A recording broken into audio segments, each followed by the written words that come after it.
preached that message last week, and I called Shirley and told her I done cried and carried on. She said, you know what she said? Aunt Charlie told her, bring me a rake over here. She said, I'm not bringing you no rake. She's still trying to work. She said, Aunt Charlie, you're 96 years old. You don't have to work no more. She said, what you think I'm going to do? Sit around this house all day? See, when I started to think about all the people that are gone, and Charlie's still here. Have I got a witness? She's still here. She's still working. She's still doing. See, and that lets me know, regardless of how I feel, I've got a life worth living. Number 2, because of this story, because of this Jesus, here's what I also know.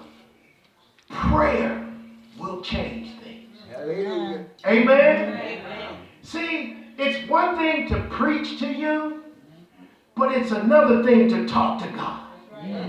See, I've learned now that my prayer life is paramount to the connection that I'm going to have to my dream and to my purpose. You know, I've been reading a lot of Oprah, and I've been looking at what Oprah says, and I'm watching people that I admire. And Oprah said that they asked her about her success, and the reason why I'm looking at it is because her start was very much like ours. Oprah, billionaire woman, it wasn't too different. In many ways, it was worse. Amen? Y'all heard a little bit about it. But I mean, she went through a lot as a child. And they said, well, how did you get to be a billionaire woman and all this stuff? She said, what I found is you have to lean into yourself. Everybody running around talking about what's my purpose and what do I need to be and and Oprah said, I found that if you become the best you, and what I'm finding, Adam, is that when I pray, I've always wanted to intimate this one or be a businessman or be like, I've always wanted to be, and you know how they put these ideals on TV for us to emulate. They tell you, girls, you should be this way. Boys, you should be this way. And they give us all these models and things of what we should be. But have you thought that you've been bought by a price? That he knows the very number of hair on your head? That you were known before you were in your mother's womb? Don't you know your fingerprint and your eye print? You know that new iPhone 10 will look at your face and distinguish you from anybody else? Why in the world would you want to be like Reverend Bell? Be yourself. Help me somebody. Why in the world would I want to be like you? And you know what helps me to be like me? Prayer. Amen. You know what my prayer is now that I really I've never really prayed all this time? It's like, Lord, show me who I am. Lord, let me be more of me. Because everywhere I went, folks were always trying to change me. When I was writing in school, they said, that's too flowery.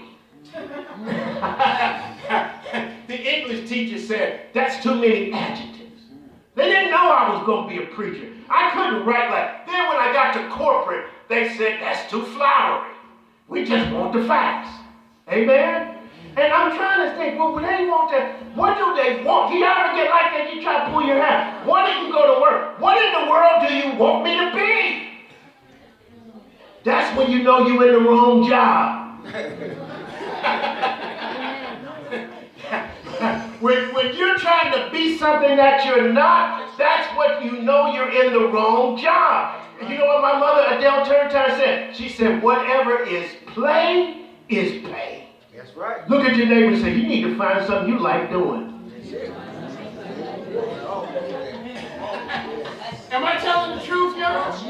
You need to find something you like doing. You need to move into who you are, your body type, your emotion. You need to move into that because that's what God created you to be. That's what he made you to become. Number 3, why am I happy? Because I can face the future.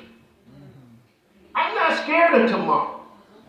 I might get a little anxious, but my scripture says, and y'all know I preach this every year around Thanksgiving. What is it? Be anxious for nothing, but all things by prayer and supplication, let your request be made known unto God. And the peace of God, which passes all understanding. Amen? Amen. See, and you watch people on your job. You watch people in your family. They lose a loved one. How am I going to make it? That's what they think about. Lose a husband, lose a wife, lose a child. And the first thing you think about is the future. And when those women were leaving the tomb, they were anxious, they were afraid, but they had joy because they had already connected into something that he had told them. And for the fact be told, they did not really know who that was they were just talking to. Amen? Was it Jesus? Was it an angel? Did we just see a vision? Was it a ghost? Help me, somebody. But God always sends somebody. And so the reason why I do and live the way I am and move the way I do is because now I know. And that comes from this. The future. I'm not afraid of the future. And I look back now, and maybe that's when I want to take a picture with all my kids that have grown up. I watched one day when Raquel was a teenager. Amen? Mm-hmm. Now she got a baby. Octavius was playing ball, just playing ball, you know. Now a grown man. Amen? And all of them Aaron the same way. And what we now know is the future if we live long enough. Amen. God can change your future if you live long enough. Now, number 4.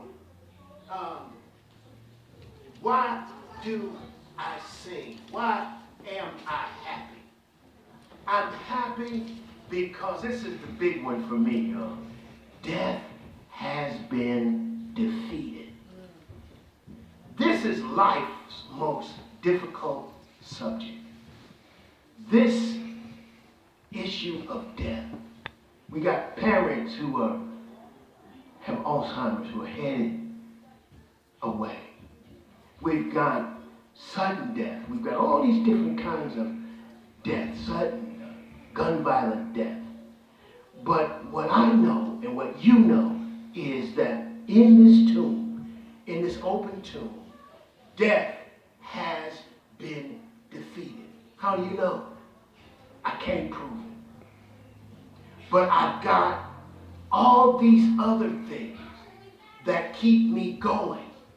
That it does, if he's given me a life worth living, if I've seen my prayers answered, if I've seen the future be conquered, why wouldn't it be true that there is a heaven? That's right. Mm-hmm. Amen? Amen. Think about it. If all of these other things that you know to be true, you know that you feel good. You know when you've got purpose. You know when you're in the right place. Have I got a witness? Yeah. Don't you know it? Come on, clap your hands. You know it. You know when your life is good. You know when your life is bad. You know when you're off. Amen? Nobody really needs to tell you you're off. Nobody needs to tell you you're smoking too much, you're drinking too much. Help me, somebody. You just choose to ignore it. You just choose to not get the help you need. There have been times when I just want to stay in the mud. Amen? Y'all know, are y'all telling the truth? I don't want to go nowhere. I don't want to do. People get that way.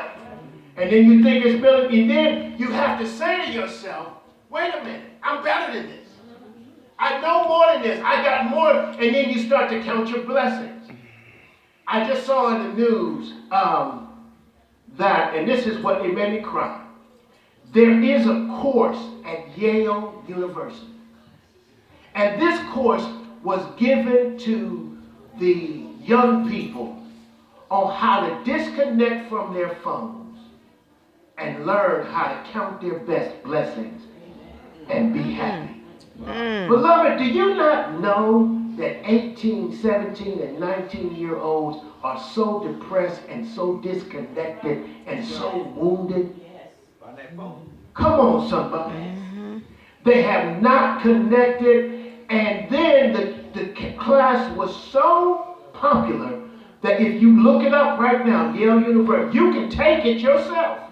They opened it up to be free. What did that replace?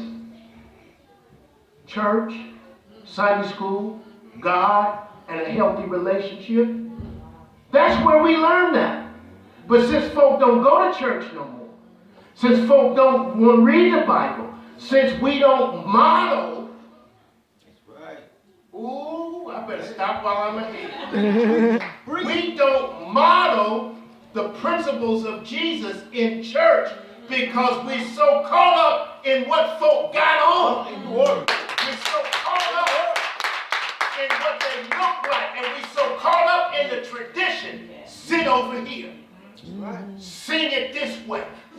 Wear your hair this way. Help me, somebody. And get there at this time, and now move over here. And then take the communion like this. And what happens is, folk just get to church after my help that showed up now. And all they want to do is fuss at you. And then what the young folk do, they go home, and their parents, what do? Fuss at them. Have I got a witness? And then they get, so now they don't want to go to church. They can't find no peace at home. Then they go to school and they find out that the books don't make them fulfilled and the success don't give them the joy that everybody told them that they were going to get when they went to school and did right. And now you got all these girls that said, be right, do right, and then you're going to be happy. And then they get to college, they've done right, they've been right, and they feel like, is this all there is to life?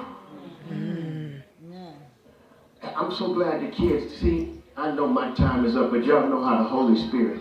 I was watching CNN last night, Sex Around the World. And Christina, entrepreneur, went into Lebanon and went into Syria and began to talk about sex.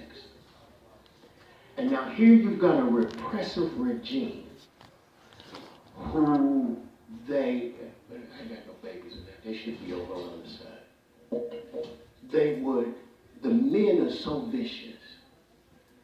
In order to have a virgin, they would go to doctors to sew the hymen back, to simulate. This is men.